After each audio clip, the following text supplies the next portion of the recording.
ನಮಸ್ಕಾರ, ನಾನು ಸುಮಾ. ಇವತ್ತಿನ ವಿಡಿಯೋದಲ್ಲಿ ತುಂಬಾ ಸಿಂಪಲ್ಲಾಗಿ ತುಂಬಾ ಟೇಸ್ಟಿಯಾಗಿ ಹೀರೆಕಾಯಿ ಚಟ್ನಿ ಯಾವ ರೀತಿ ಮಾಡೋದಂತ ತೋರಿಸ್ಕೊಡ್ತಾ ಇದ್ದೀನಿ. ಚಪಾತಿಗೆ, ಇಡ್ಲಿಗೆ, ದೋಸೆಗೆ ಎಲ್ಲನೂ ಸರಿ ಹೊಂದುತ್ತೆ. ಅನ್ನಕ್ಕೂ ಅಷ್ಟೇ ಹಾಕ್ಕೊಂಡು ತಿನ್ಬೋದು. ತುಂಬಾ ಚೆನ್ನಾಗಿರುತ್ತೆ. ಒಂದು ಸತಿ ಟ್ರೈ ಮಾಡಿ ನೋಡಿ. ಈ ಮೆಥಡಲ್ಲಿ ತುಂಬಾ ಸಿಂಪಲಾಗಿ ಮಾಡ್ತಾಯಿದ್ದೀನಿ.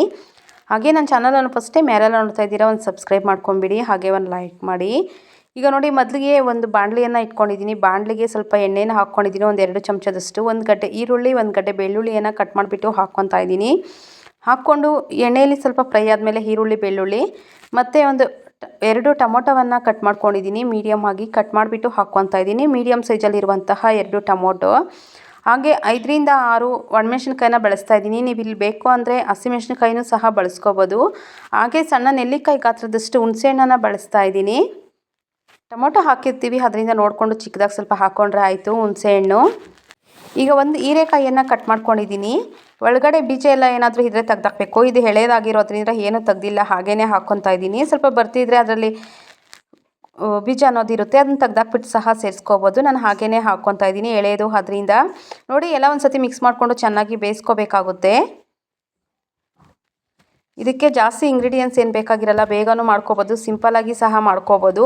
ಹೀರೆಕಾಯಿ ಇದ್ದರೆ ಸಾಕಾಗುತ್ತೆ. ಈರುಳ್ಳಿ, ಬೆಳ್ಳುಳ್ಳಿ ಮತ್ತು ರುಚಿಗೆ ತಕ್ಕಷ್ಟು ಉಪ್ಪನ್ನು ಸೇರಿಸ್ತಾ ಇದ್ದೀನಿ.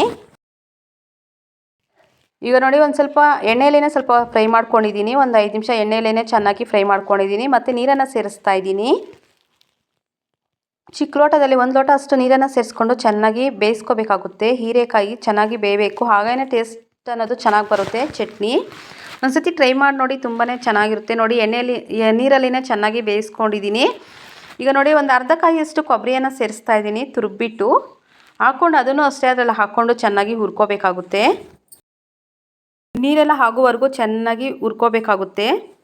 ನೋಡಿ, ನೀರೆಲ್ಲ ಖಾಲಿ ಆಗಿದೆ, ಚೆನ್ನಾಗಿ ಬೆಂದಿರುತ್ತೆ. ಇವಾಗ ಹೀರೆಕಾಯಿ ಅನ್ನೋದು ನೋಡಿ ಬೆಂದಿದೆ.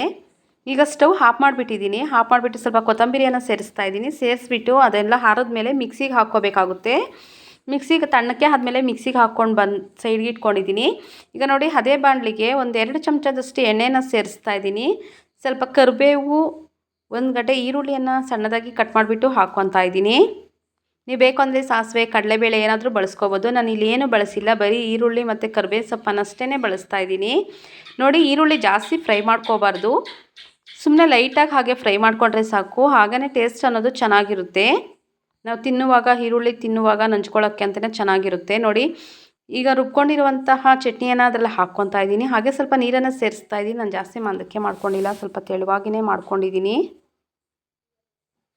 ನೋಡಿ, ಒಂದು ಸತಿ ಎಲ್ಲ ಮಿಕ್ಸ್ ಮಾಡ್ಕೊತಾ ಇದ್ದೀನಿ. ಅದಕ್ಕೆ ಸ್ವಲ್ಪ ನೀರನ್ನು ಸೇರಿಸ್ತಾ ಇದ್ದೀನಿ. ಸ್ವಲ್ಪ ತೆಳುವಾಗಿಯೇ ಮಾಡ್ಕೊತಾ ಇದ್ದೀನಿ. ಕುದಿಸ್ಕೋಬೇಕಾಗುತ್ತೆ ಚೆನ್ನಾಗಿ. ಸ್ವಲ್ಪ ತೆಳುವಾಗಿಯೇ ಮಾಡ್ಕೊತಾ ಇದ್ದೀನಿ. ನೀರು ಚಟ್ನಿ ಥರ ನೋಡಿ ಚೆನ್ನಾಗಿ ಕುದಿಸ್ಕೋಬೇಕು, ಹಸಿ ಸ್ಮೆಲ್ಲೆಲ್ಲ ಹೋಗುವವರೆಗೂ. ಹಾಗೇ ಚಟ್ನಿ ಅನ್ನೋದು ಟೇಸ್ಟ್ ಚೆನ್ನಾಗಿರುತ್ತೆ. ನೋಡಿ, ಚೆನ್ನಾಗಿ ಕುದಿ ಬಂದಿದೆ. ಉಪ್ಪು ಸಾಲಿಲ್ಲ ಅಂದರೆ ಒಂಚೂರು ಉಪ್ಪು ಹಾಕ್ಕೊಂಡ್ರೆ ಆಯಿತು, ಟೇಸ್ಟ್ ನೋಡಿಕೊಂಡು. ನೋಡಿ, ಚಪಾತಿಗೆ ರೆಡಿ ಆಗಿದೆ ಹೀರೆಕಾಯಿ ಚಟ್ನಿ. ತುಂಬಾ ಚೆನ್ನಾಗಿರುತ್ತೆ, ಟೇಸ್ಟಿಯಾಗೂ ಸಹ ಇರುತ್ತೆ. ರೆಡಿ ಆಗಿದೆ ಹೀರೆಕಾಯಿ chutney. Thank you for the watching.